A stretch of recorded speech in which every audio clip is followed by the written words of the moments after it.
Spectrum provides modem router combos that combine your internet connection device with basic Wi-Fi routing in one box. However, these built-in routers often have limited features and may not provide the best Wi-Fi coverage or speed for your home. Bridge mode disables the router functions of your Spectrum modem, converting it into a simple bridge that passes internet directly to your own third-party router. This setup unlocks the full potential of your internet connection, allowing you to use a third-party router with enhanced features like better coverage, parental controls, VPN integration, and support for the latest Wi-Fi standards. Many Spectrum users are upgrading to routers from brands like ASUS or Google Nest, or mesh systems like Eero or Orbi for superior performance and coverage.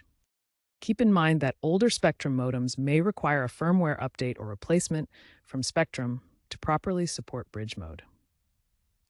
First, access your Spectrum modem's admin interface through a web browser.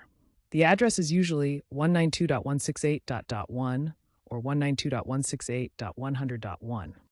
Log in using the default credentials, often admin for both username and password, or check the sticker on your modem.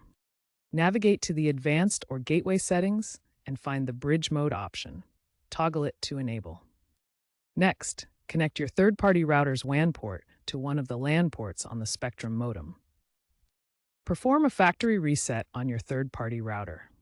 Configure your new router from scratch, including setting a strong password and enabling WPA3 encryption.